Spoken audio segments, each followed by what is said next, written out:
E o título do nosso estudo hoje é Caminhos para a Paz. E quando a gente consegue alcançar a paz, a gente consegue ser feliz. Caminhos para a paz e a felicidade. Mas para começar isso, nós temos que entender o imenso poder que existe em nossa mente. Nossa mente tem um poder muito grande. Se a gente analisar algumas dessas verdades que dão esse poder à nossa mente, ao nosso pensamento, nós vamos entender muito melhor o caminho para a paz e para a felicidade. Porque a nossa mente atrai tudo aquilo que a gente tem medo. Tudo que a gente teme, de tudo que a gente tem medo, atrai para a gente. A nossa mente atrai tudo aquilo que a gente agradece. A gratidão a Deus, a gratidão aos irmãos que trabalham conosco, a gratidão à Mãe Terra que nos recebe e nos alimenta, é muito importante para a nossa felicidade. E segundo a venerável Joana de Ângeles, nos mostra que a gente está num caminho de evolução espiritual quando sabemos ser gratos. Nós atraímos também tudo aquilo que a nossa mente foca. Meu pensamento, meus desejos, meus sentimentos estão focados em quê? É lógico que Buda nos fala que a nossa mente, o nosso pensamento é igual um macaco doido pulando de galho em galho.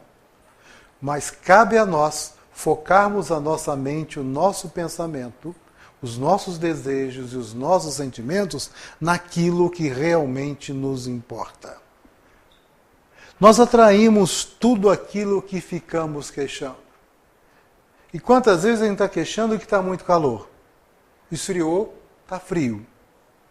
Outro dia a senhora reclamou comigo que esse rei paraibuna corre errado, que corre para lá. Tinha que correr para lá. Estava errado. E nós fazemos a quantidade de queixas e essas queixas atraem aquilo que estamos queixando para a nossa vida, para o nosso íntimo. E nós atraímos todas as nossas experiências, olha que está escrito, pelo maravilhoso poder da nossa mente, que funciona sem parar.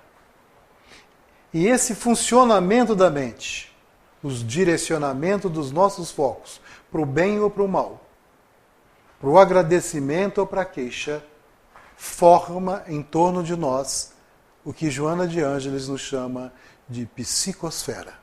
É psicosfera porque realmente é uma esfera, é redondo, e nosso pensamento é irradiado para todos os cantos. Porque, acima de tudo, nós somos seres transceptores. Enviamos e recebemos pensamento o tempo todo. E esse enviar e receber pensamento, e esse de enviar os pensamentos, enviar nossos sentimentos, as nossas emoções, é que forma a nossa psicosfera. E se os nossos pensamentos, nossos sentimentos e nossas emoções estiverem poluídos, o que a gente pode fazer?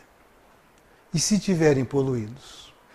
Porque a psicosfera, na realidade, é o nosso meio ambiente espiritual. E a soma de nossas psicosferas, a soma dos nossos pensamentos, sentimentos, emoções, dentro de casa, forma a psicosfera de nossa família. A soma da psicosfera individual vai formar a psicosfera dessa casa espírita. Imaginem a gente estar presente e estiver perto da psicosfera de Jesus. Está longe para a gente ainda, né? De Chico Xavier. Tinha gente que se emocionava e chorava. Madre Teresa de Calcutá.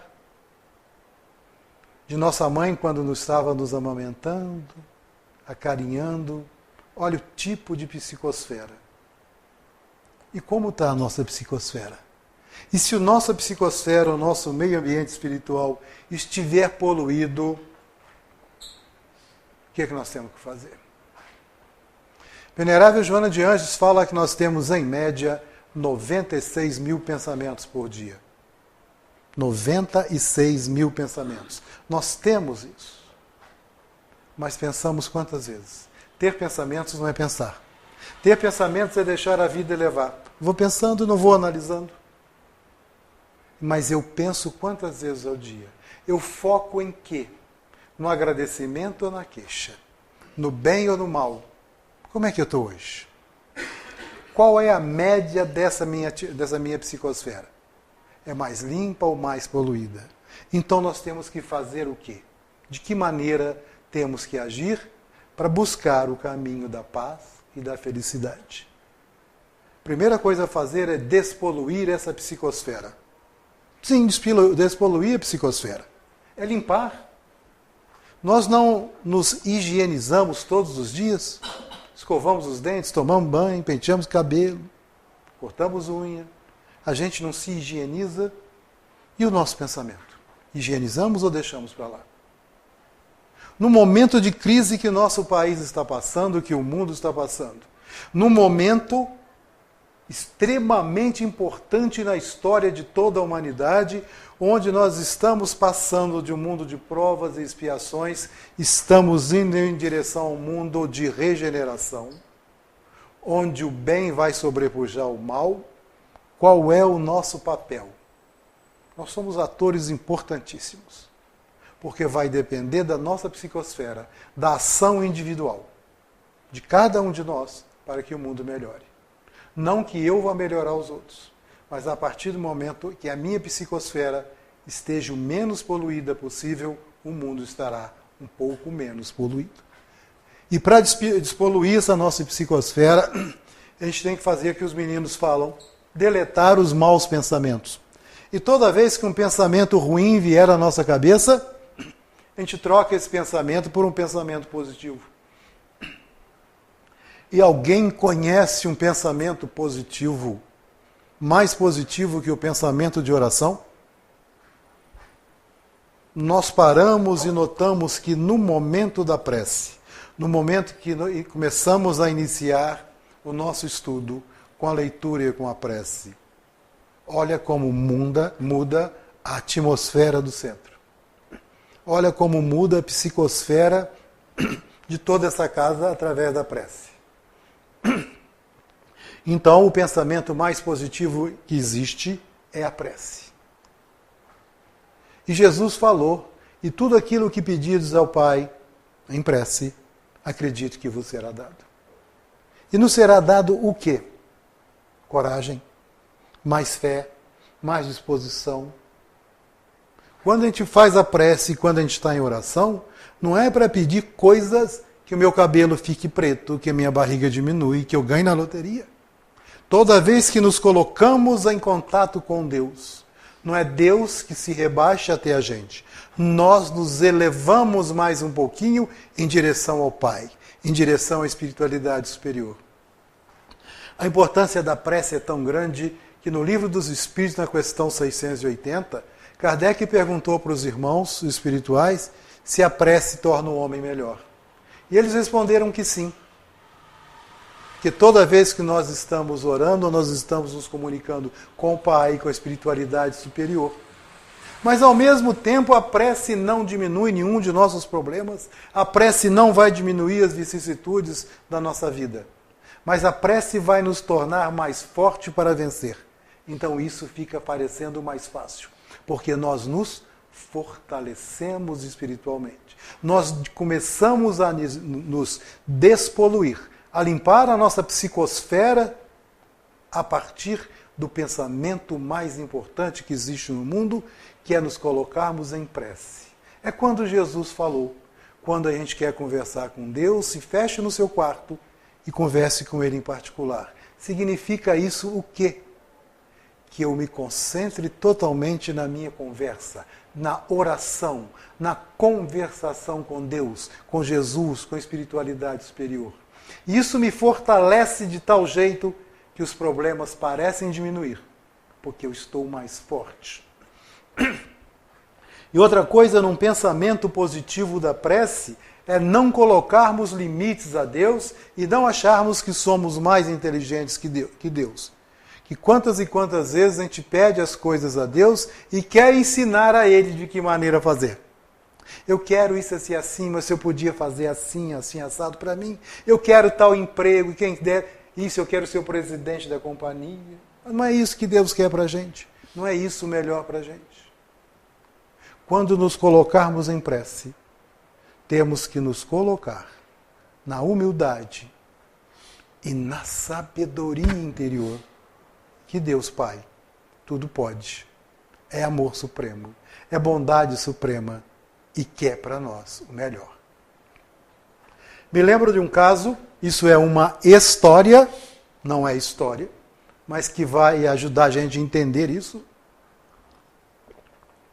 Que certa feita uma senhora, moradora no interior, e cuidava de um pequeno ranchinho, ela, o esposo e 2 filhos, e nesse ranchinho eles cuidavam de uma horta de verdura, uma horta, e tinha uma vaquinha.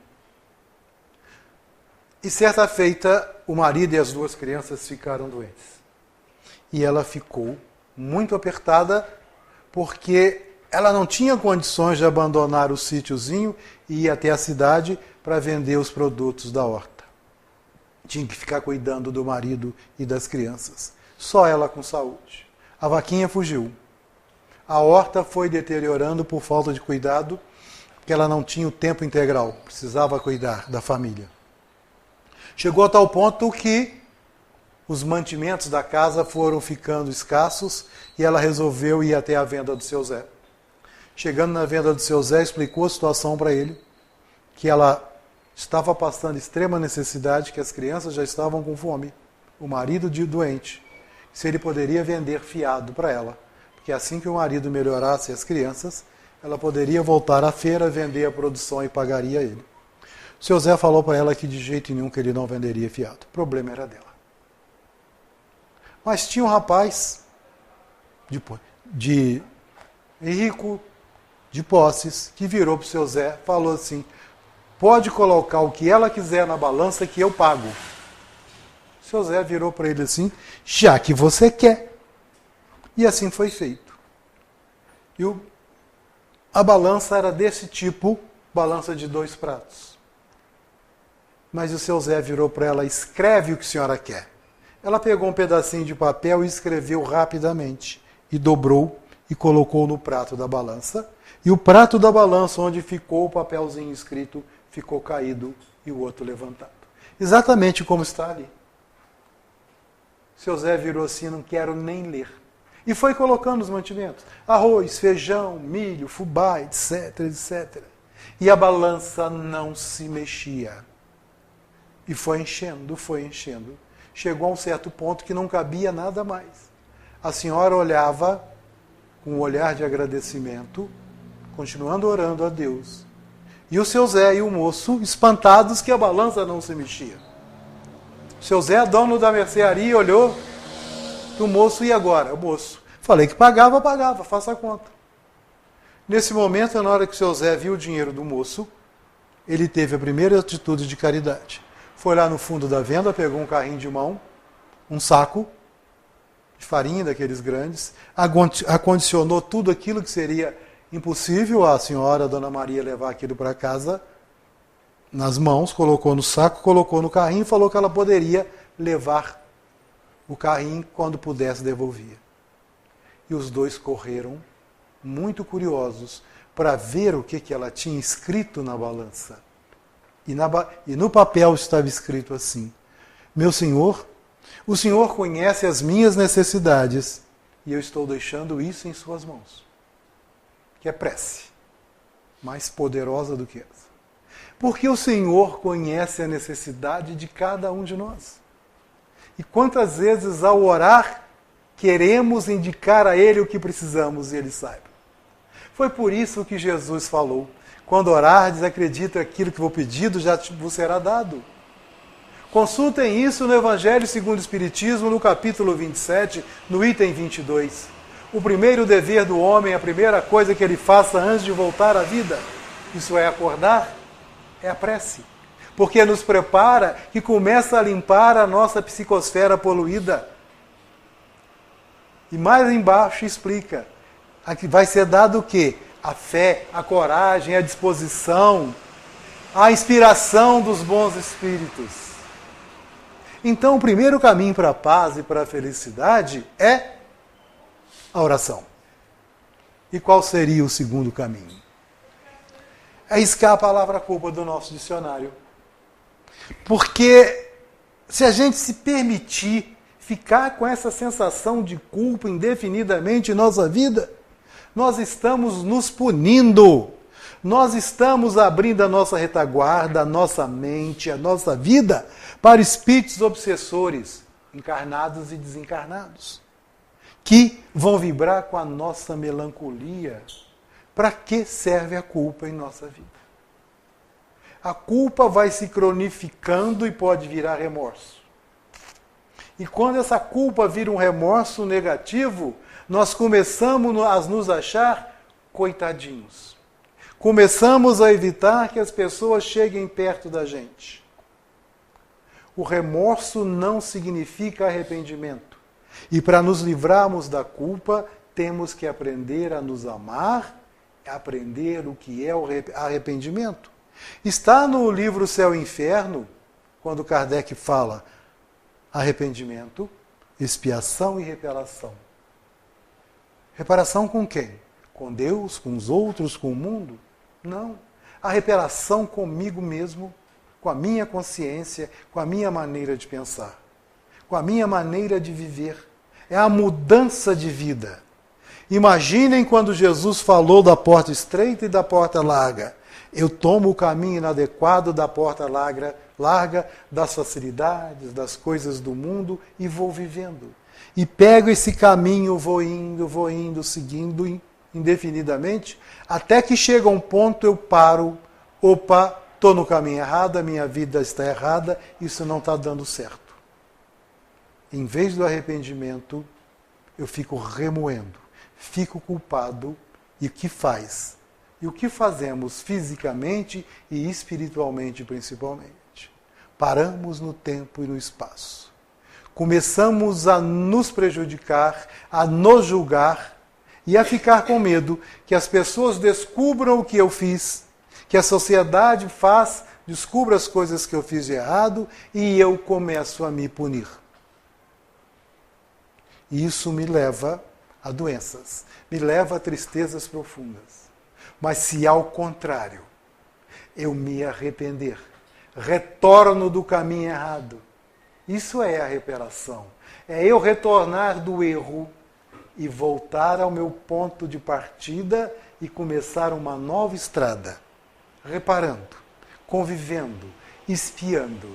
Isso é a reparação, a expiação. Começando pelo arrependimento. A palavra culpa, a culpa não serve para nada em nossas vidas. Errei. E quantas vezes erramos no nosso dia a dia, quantas e quantas vezes erramos na nossa vida até agora. E se eu ficar pensando no erro, ficar na culpa, eu vou progredir aonde? Devo aproveitar meus erros, as coisas inadequadas que eu faço, para crescer e aprender com eles. Foi isso que Kardec nos ensinou no Evangelho segundo o Espiritismo, capítulo 17, lá no item 4. Reconhece-se o verdadeiro cristão, reconhece-se o verdadeiro espírita pela sua transformação moral e pelo esforço que faz para doar as nossas más tendências. E quando nós domamos as nossas más tendências, nós estamos limpando, estamos despoluindo a nossa psicosfera.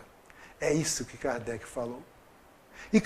E chega Chico Xavier e fala, eu não posso voltar lá atrás e fazer um novo começo, porque o que passou, passou.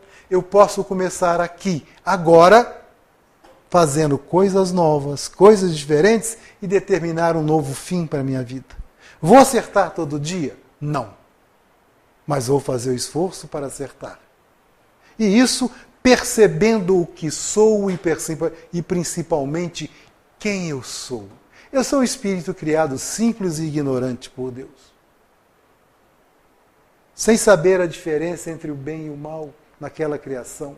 E esse aprendizado, saber a diferença entre o bem e o mal, quanto mais eu aprendo bem e pratico bem, mais estou progredindo.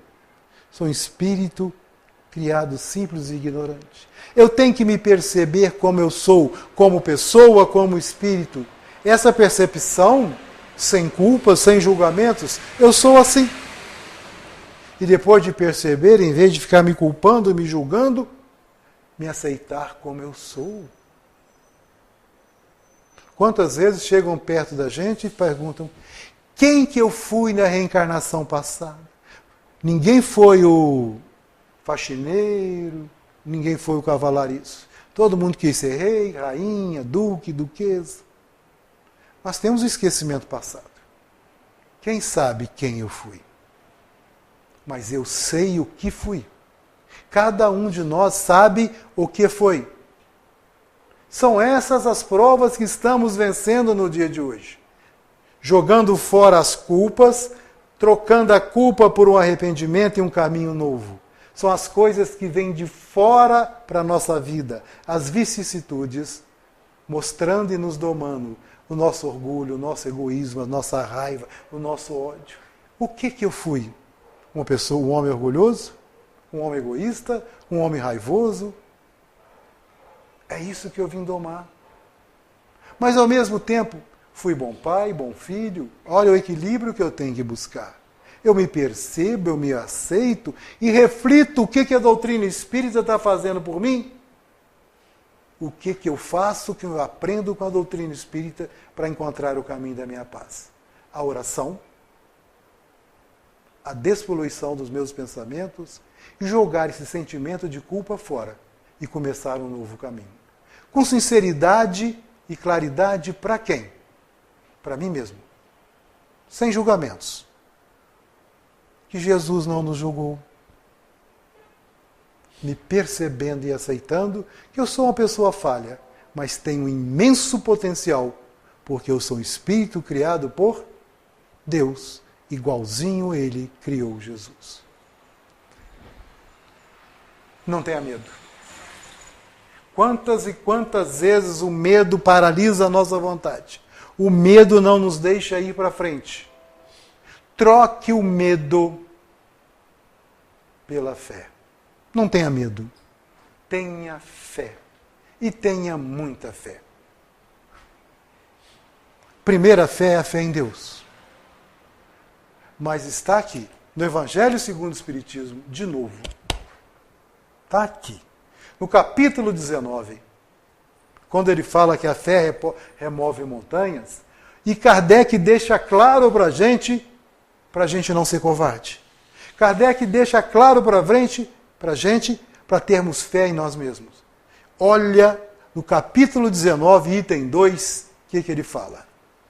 No sentido próprio, é certo que a confiança nas suas próprias forças torna o homem capaz de executar coisas materiais que não consegue fazer quem duvida de si mesmo.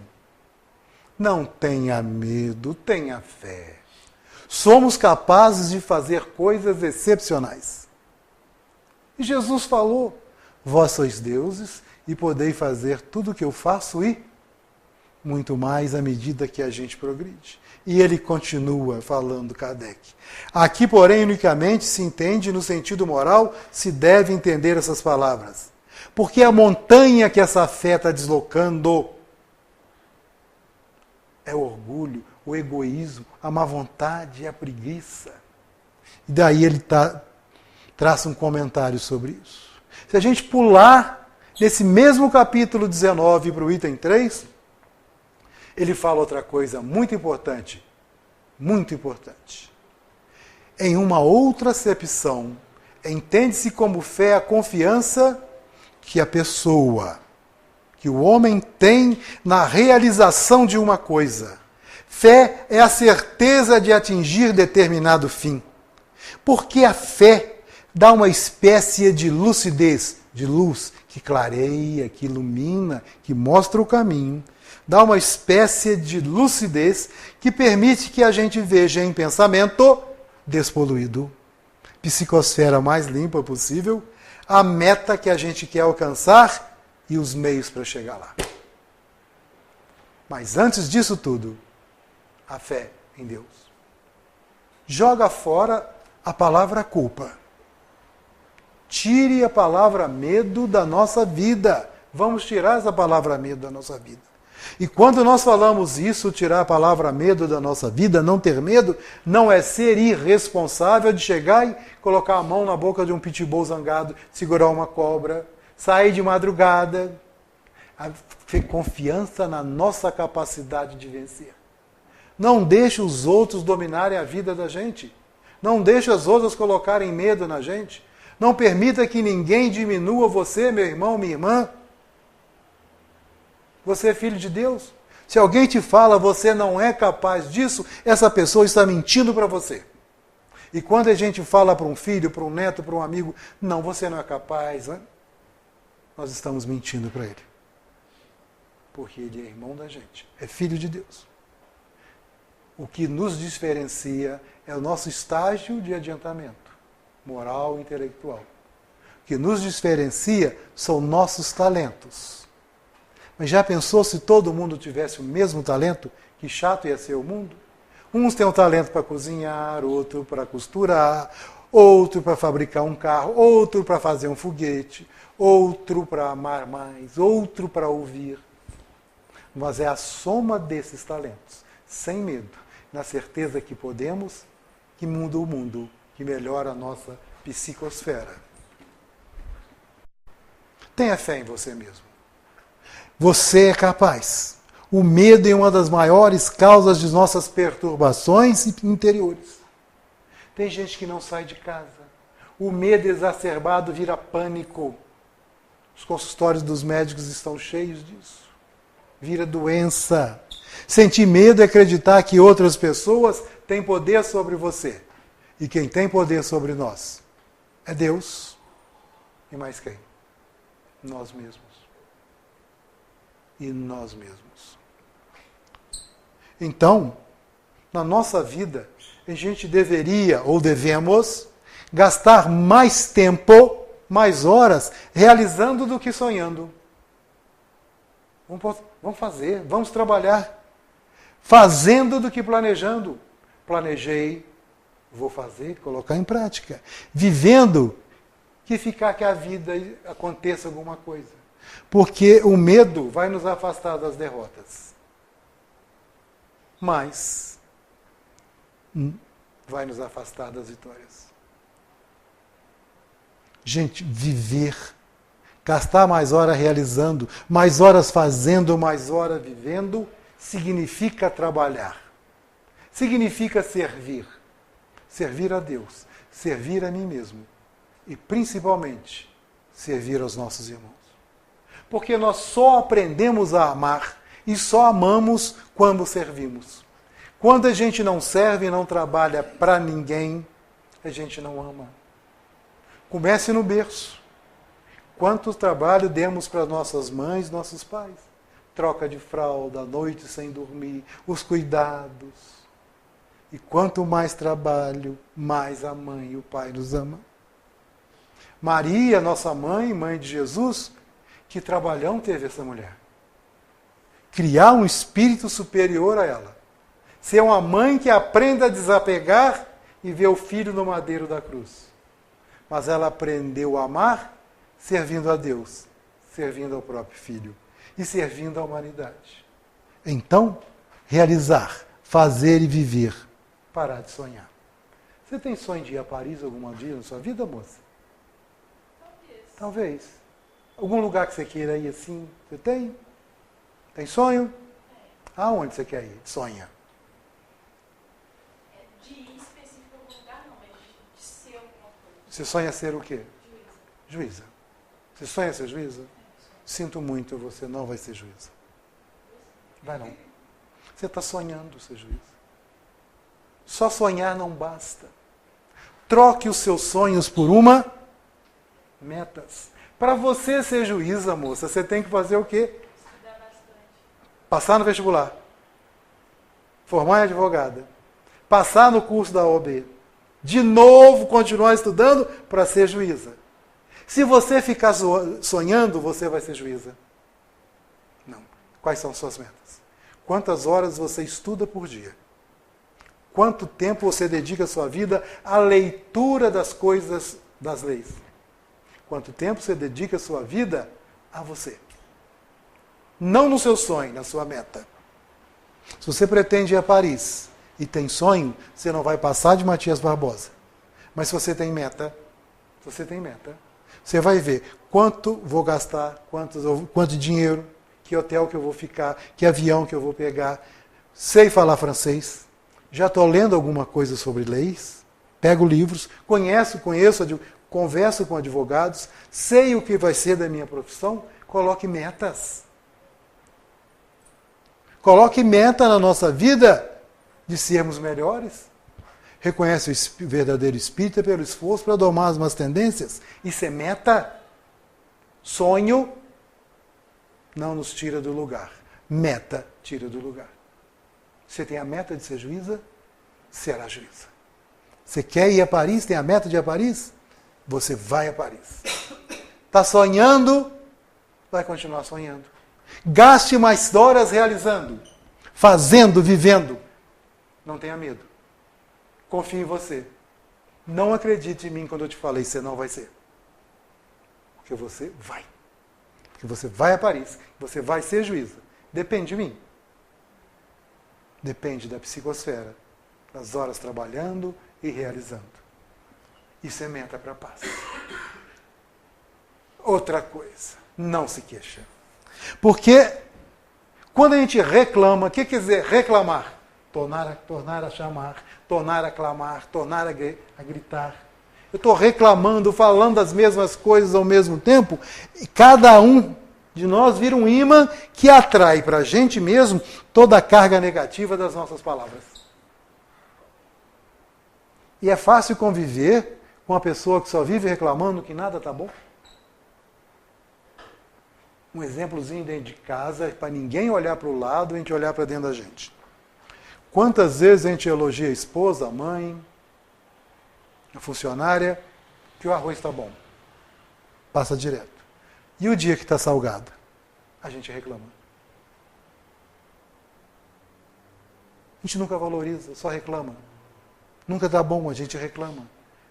Alguém consegue conviver tranquilamente com uma pessoa que nada está bom, está sempre reclamando? São os revoltados de pijama que reclamam do governo, reclamam do prefeito, reclamam do trânsito, reclama e toma qual atitude para melhorar? Fica sonhando na reclamação, mas não age na vida. Então, não se queixe, porque quando a gente está reclamando, a gente vira imã, atraindo para a gente exatamente aquilo que nós estamos reclamando. E nos tornamos muitas e muitas vezes placas de estrada. Porque reclamamos das pessoas, reclamamos das circunstâncias, e eu tenho, Renato, um plano especial para a sua vida. Se você estudar mais o Espiritismo, se você ouvir mais Chico Xavier, ler mais de Francisco de Assis, sua vida vai melhorar, porque afinal de contas você é um trabalhador espírita e tem a responsabilidade nessa casa. Estou falando para você. E se eu não fizer o mesmo, eu serei igualzinho placa de estrada. Mostro o caminho quanto falta, mas não saio do lugar. Reclamo, mostro. E sai, placa, sabe tudo. Mas sabe onde fica, quanto falta, mas já foi lá? E quando a gente faz isso na nossa vida, nos transformamos em placas de estrada. Indicamos o caminho, sabemos o caminho e não vamos. Só nos queixamos. Então vamos tirar da nossa vida também a queixa. E a raiva? E a raiva? Vez ou outra, a gente fica com raiva. No trânsito, em casa, com a esposa, com o marido, do governo. Mas toda vez que a gente está ficando com raiva, reclamando, que tipo de psicosfera nós estamos criando e irradiando para o mundo, para as pessoas e para as coisas em nosso redor. Cada vez que a gente xinga um representante do governo, cada vez que a gente pensa mal e fala mal de um irmão de outra religião que pensa diferente da gente, como estamos poluindo a nossa psicosfera? E quantas vezes a gente está ficando com raiva por bobaginhas? por causa do nosso orgulho, por causa do nosso egoísmo. Não se permita a raiva causa doença para a gente. Já viram alguém com raiva? Que coisa feia, com muita raiva? Já se olharam no espelho? Aquele rosto fechado, a respiração com raiva, tudo trincado. A gente fica feio. A gente piora. Nossa circulação, nossas veias, nossas artérias estão comprimindo, aumentando a pressão sanguínea. Podemos chegar até mesmo a ter um infarto, um AVC, se essa raiva vira ódio, se cronifica. Porque a raiva tem uma postura, que a pessoa raivoso tem uma postura de agressividade, impedindo que os outros cheguem perto dele. E muitas vezes a postura de agressividade e de autopunição é porque eu tenho culpas que eu não resolvi. Lembra que eu falei no começo, não se permitia a culpa? Autopunição, vira o coitadinho, agressividade. E acima de tudo, por me tornar um coitadinho, um pobre coitado, o mundo não gosta de mim. Sou vítima das armadilhas do mundo. Eu vi aquela pessoa que nunca para no emprego, porque o patrão nunca fez nada por ele. O patrão que é ruim. Me lembro do livro Nosso Lar, quando aquela senhora foi ter com o governador e pediu para ele vir aqui na terra ajudar os 2 filhos. Ele pergunta para ela, quantos bônus horas ela tem? Tinha quase nenhum. Mas por que a senhora não tem bônus horas? Só não trabalhou com fulano, mas ele era chato. E com ciclano, ele me dava muito serviço. E com o outro não tinha diálogo, reclamou de tudo, nunca fez nada, não cresceu e não tinha bônus horas para vir aqui ajudar os 2 filhos. Estão lembrados dessa passagem? E nós, na postura de nunca ter feito nada, com raiva muitas vezes, ficamos nessa de autopunição, agressividade e vítima. E se isso vira uma coisa patológica, doentia, a raiva vai virar ódio. E a raiva gerando ódio vai querer gerar vingança. E vingança é uma da psicosfera, nós criamos uma psicosfera extremamente poluída. Pesada, ruim. Em nossa volta, atraímos aquilo que estamos pensando. Além da vingança, terrorismo. Nós aqui não estamos falando de terrorismo, de terrorista profissional jogando bomba, jogando avião, matando pessoas. Sabe onde é que acontecem essas guerras, essas vinganças? Com mais frequência é junto com os nossos afetos, nossas famílias, nossos vizinhos, é com aqueles que estão próximos com a gente. Quem está longe a gente não está guerreando. Já pensou um terrorismo da gente ignorar uma pessoa que nos ama? Cuida da gente. Isso tudo é guerra. E quem é que gera o ódio, a guerra, o terrorismo e a vingança? Isso é gerado aonde, gente? Numa psicosfera extremamente poluída que torna os nossos pensamentos doentios.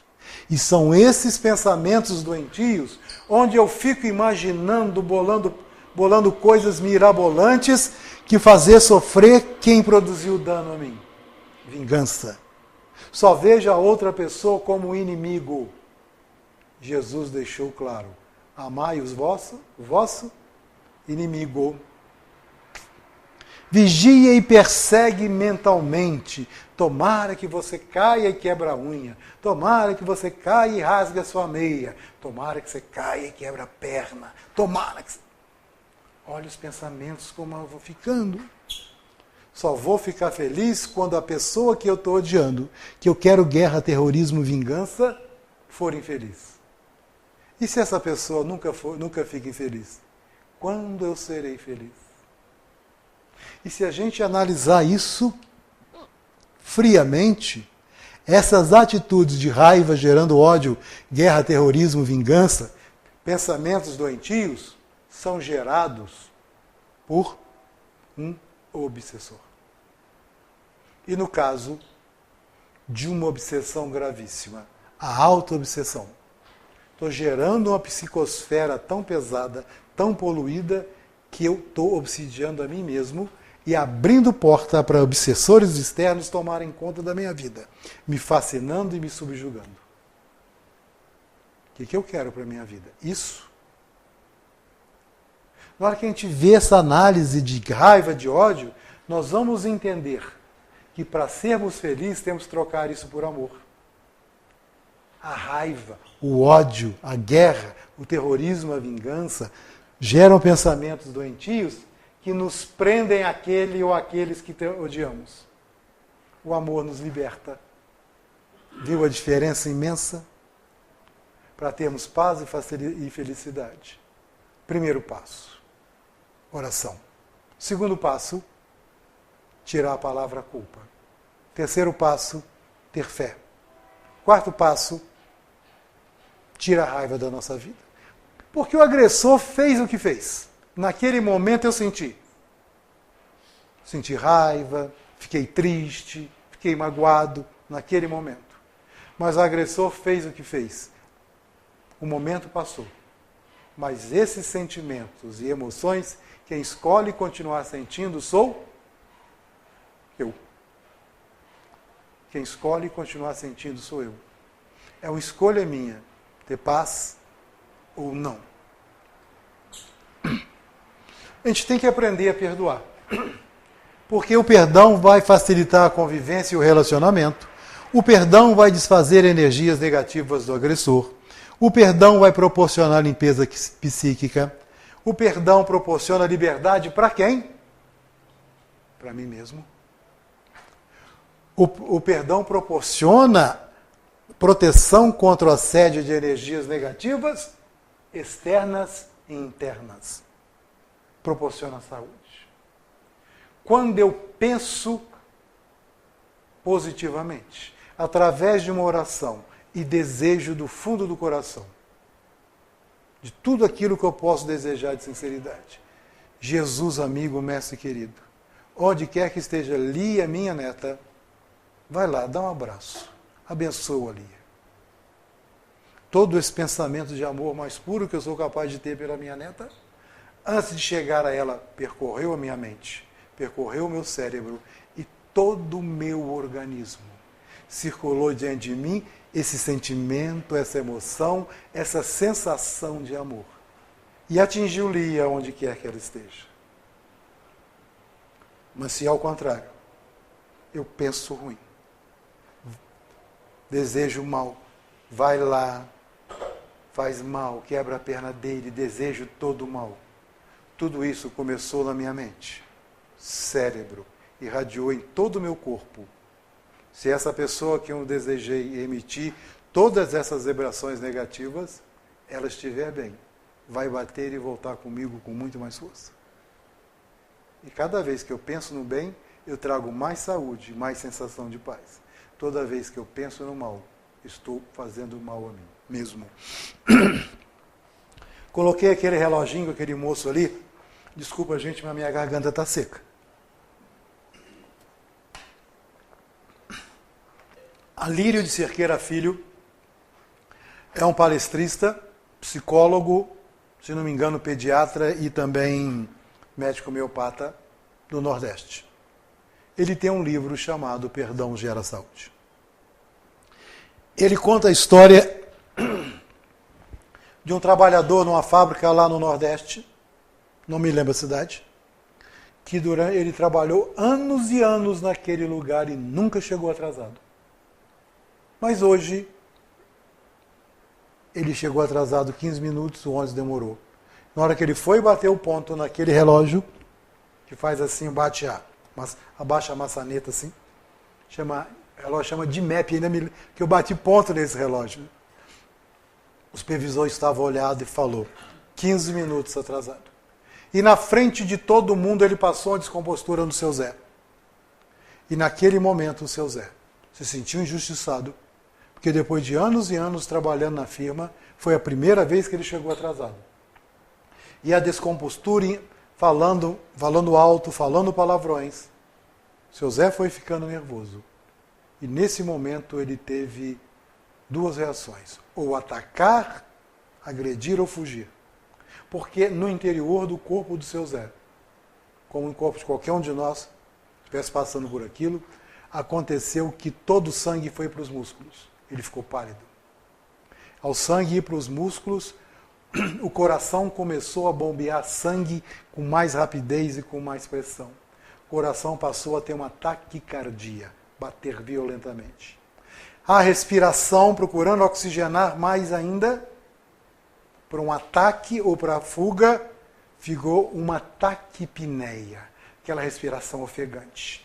Ao mesmo tempo, as glândulas suprarrenais liberaram substâncias como adrenalina e noradrenalina que causaram uma vasoconstrição, uma diminuição no vaso e nas artérias, causando uma hipertensão. Aumentou a pressão arterial do seu Zé.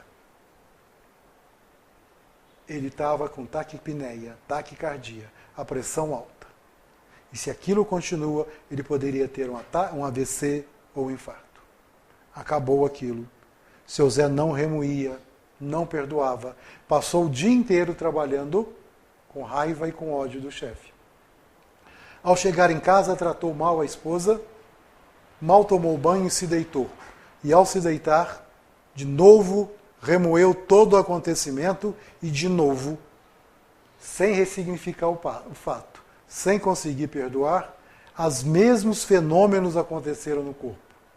A pressão subiu, o coração batendo mais depressa, a respiração ficou ruim. Se ele deixa passando isso mais dia, a saúde piorando, ele a ponto de ter um infarto ou um AVC. Por que não ressignificou o fato? Porque não se ama, por incrível que pareça, não se ama o bastante para cuidar de si mesmo, mas ficou cultivando ódio. Alírio de Cerqueira Filho fala que quando a gente perdoa para valer, nenhum de nós ainda tem a capacidade, ainda a grande maioria, de ignorar, mas de diluir o fato nós temos. Não deixar que isso se cronifique e prejudique a nossa saúde.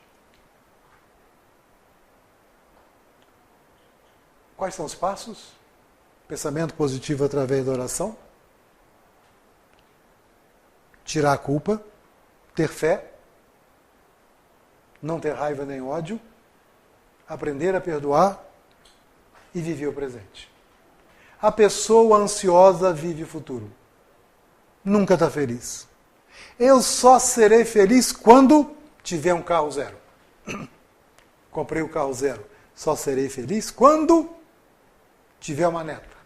Já ganhei a neta. Só serei feliz quando a minha neta estiver na faculdade. Ela está com 3 anos, vai levar pelo menos mais uns 15. Só serei feliz quando? Eu estou adiando a minha felicidade. Nunca estou satisfeito com o que eu tenho. Estou adiando a minha paz, adiando a minha felicidade. Não estou vivendo o momento presente. Estou sempre vivendo no futuro. Já a pessoa rancorosa, raivosa, que vive com ódio, está vivendo no passado. Está vivendo no passado. Então, outro caminho para a paz é fazer o nosso dia valer a pena. É acordarmos despoluindo a nossa psicosfera. Primeiro dever do cristão, a primeira coisa a fazer antes de voltar à vida é a prece. Lembrar aqui do Evangelho segundo o Espiritismo, no capítulo 27. Não perca tempo com melindre. Oh, coitadinho, passou, não me cumprimentou, não liga para mim, não me deu bom dia. Às vezes não viu mesmo. Preocupação. Para que serve preocupação? Só para paralisar a minha vida. Resolve eu ficar preocupado com a sua saúde? Não resolve. Resolve, se eu souber que o senhor está doente, fazer uma prece para o senhor. Mas eu ficar o dia inteiro preocupado com a sua saúde, vai fazer o que com a minha vida e com a sua? Nada, vou ficar paralisado. Com o filho que está na rua. Não adianta ficar preocupado. Eu tenho que ficar atento, que se precisar eu vá até onde precisa da minha presença, do meu amparo. Então, gente, preocupações só trazem doenças. O grande problema nosso é que a gente guarda mágoa e esquece gratidão, vivendo do passado. A gente lembra assim, Dona Chiquinha. Oh, aquele dia ela gritou tanto. Dona Chiquinha gritou comigo, me tratou mal. Não merecia aquilo. Esqueço que a dona Chiquinha passou dias e dias acordada, cuidando de mim, buscava a mamadeira, me deu banho. Quando eu tive a minha primeira crise amorosa, que a namorada me dispensou, eu fui chorar no ombro da dona Chiquinha. Ela que me acalentava. Mas nesse dia ela estava mal, gritou comigo, eu esqueço tudo de bom, mas guardo a mágoa. A gratidão esquece. Quantos de nós fazemos isso? E sobre isso, Joana de Ângeles nos alerta. Ela fala que um outro passo importante para a paz e felicidade é sabermos ser gratos. Mas ser grato não apenas em relação àquilo que a gente recebe. Ser grato, sobretudo, pelo que é possível oferecer-se. Que é ser grato por aquilo que eu posso dar. E participar do espetáculo da vida. Participar da reencarnação mais importante de todas que tivemos até hoje. Que é essa. Que é aqui o agora. Que nós estamos tomando conhecimento de coisas espirituais que só saberíamos depois que desencarnarmos. E nós espíritas sabemos coisas agora que só iríamos saber depois de desencarnados. A nossa responsabilidade. Ter grato por isso. Mas participar desse espetáculo na vida, em sociedade também, numa condição de membro atuante e não de parasita prejudicial. Ela tem um livro chamado A Psicologia da Gratidão. E ela fala isso. Ser membro atuante e não de parasita. E para ser membro atuante a gente começa aonde? Aqui no centro? Na rua? Dentro de casa. Dentro de casa. E nas mínimas coisas. Que não custa a gente lavar o prato, a faca, a colher. Não custa arrumar a cama, que é tudo pronto. Está exigindo. Estou falando as coisas para mim. E quando a gente faz uma palestra, a gente está fazendo muito mais para as orelhas mais perto da boca que está saindo o som. Interessante que não é dar o que eu tenho, participando, dando o que eu tenho, 1 quilo de arroz, 1 quilo de sal, 1 quilo de feijão, mas dar o que sou. Eu que sou. Que tipo de espírita, que tipo de cristão? Qual é a minha psicosfera? Poluída ou limpa? Ou mais ou menos? A Zé Raul Teixeira contou certa vez na FEAC, e eu estava bem na frente dele quando ele comentou, que na época do Natal chegava um comerciante muito rico de Niterói e fazia um cheque bem poupudo para ele ajudar na campanha de Natal. E certo dia Zé Raul estava quando ele doou o cheque. Zé Raul virou para ele: seu fulano, venha ver o que fazemos com o seu dinheiro, o dinheiro que o senhor nos dá. Ele virou assim: confie que vocês vão tomar uma boa atitude. Já fiz a minha boa ação por ano todo. Agora o problema é de vocês. Zé Raul Teixeira falou que ele perdia uma imensa oportunidade de dar quem ele era. De dar o amor, a presença, o carinho. Estava dando o que tinha. Era fácil para ele. Dar o que a gente é. Nosso tempo, nosso carinho e a nossa amorosidade nem sempre é tão fácil. Porque a amorosidade não é amor. A amorosidade é a nossa capacidade de demonstrar o nosso amor. Às vezes a gente ama, mas não consegue demonstrar. Porque quando a gente não é grato, a gente não é capaz de ter paz, nem de sentir felicidade, porque a gente fica focado no que eu não, na coisa que eu não tive. Fico focado no que eu não tenho. E achamos que nunca temos o suficiente. Repararam isso? Isso devido a uma educação hedonista que causa vazio existencial, a incapacidade de relacionar, nos reprime sentimentos de amor e de fraternidade, e o medo de perder o que nós juntamos leva à desconfiança que os outros querem nos roubar. Eu estou andando um pouquinho mais depressa que eu estou vendo que meu tempo está se esgotando. E não se irrite com facilidade. Esse moço criou um estudo chamado a Relação 90-10, o Stephen Covey, e ele é mestre em administração em Harvard. Simplificando tudo o que ele falou, que nós controlamos 90% do que acontece em nossa vida. Apenas 10% a gente não controla. Eu sou capaz de controlar minhas emoções, meus pensamentos, meus sentimentos, tudo isso no meu dia. Eu não sei controlar se vai chover, se o ônibus vai atrasar, se o pneu vai furar. O que você vai pensar? Mas a minha vida eu controlo 90%. Na maioria das vezes, por não controlarmos a nossa psicosfera, nosso pensamento, nossos sentimentos e emoções, estragamos o nosso dia. Procurem ler Relação 90-10, de Stephen Covey. Vocês vão ver a história que ele conta. E não deixe que interferências externas tumultuem o seu dia. Em vez de explicar isso, eu vou contar uma historinha mais rápida.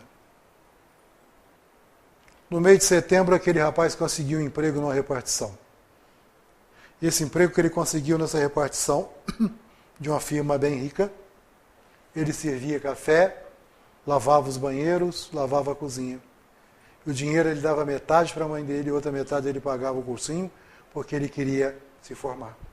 Não sei se ele queria ser um juiz, mas ele queria ter um curso superior. Tinha os planos e as metas. E trabalhava com alegria e satisfação, agradecendo a oportunidade do trabalho.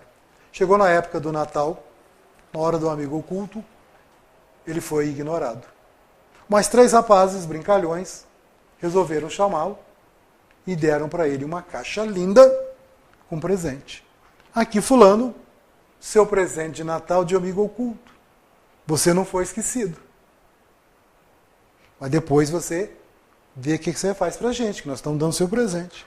O rapaz alegre, satisfeito, ganhou um presente daquele pessoal engravatado, com cursos, ele, o mais simples, abriu a caixa, de repente, a mão rasgou, enfiou a mão dentro da caixa, e ao enfiar a mão na caixa, um cheiro horrível veio, e sentiu a mão ser espetada. Dentro da caixa tinha um talo de rosa sem a rosa, envolta em caca de cachorro. Ele apertou aquilo na felicidade, a mão ficou imunda com aquela caca de cachorro e o sangue escorrendo dos espinhos do talo. Caule, é talo da rosa. Ele olhou a mão, foi ao banheiro, higienizou o mais possível, fez o curativo, desceu pelas portas do fundo e foi foi na farmácia e comprou um sabonete Febo, odor de rosas. Era o sabonete mais cheiroso que ele conhecia. Chegou ao lado, tinha uma florália, uma floricultura, comprou uma rosa vermelha e pediu que a senhora escolhesse a rosa vermelha mais bonita que tivesse e pediu que ela tirasse todos os espinhos. Colocou dentro de uma caixa aquela rosa, o sabonete Febo, e pediu para a senhora fazer o embrulho de presente.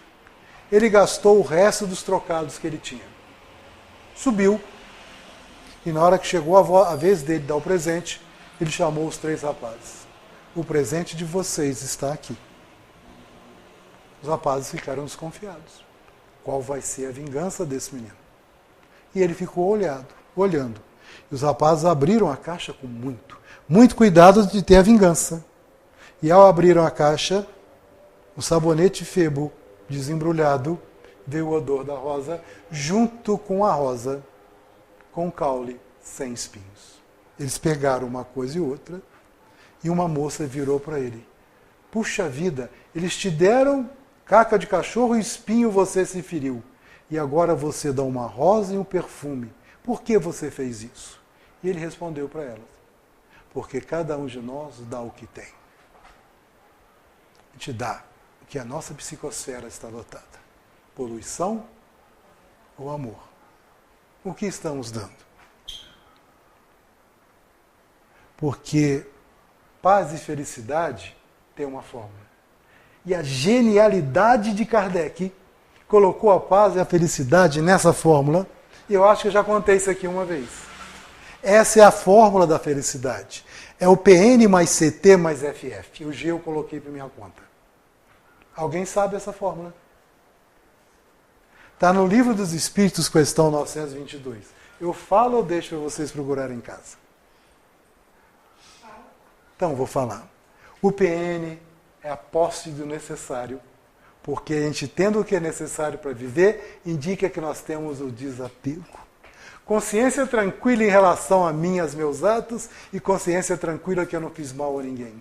E fé no futuro, que me dá paz, paciência, coragem para viver o mundo. E o G eu coloquei por causa de Joana de Ângeles. Gratidão que eu estou vivo, vivendo e posso doar.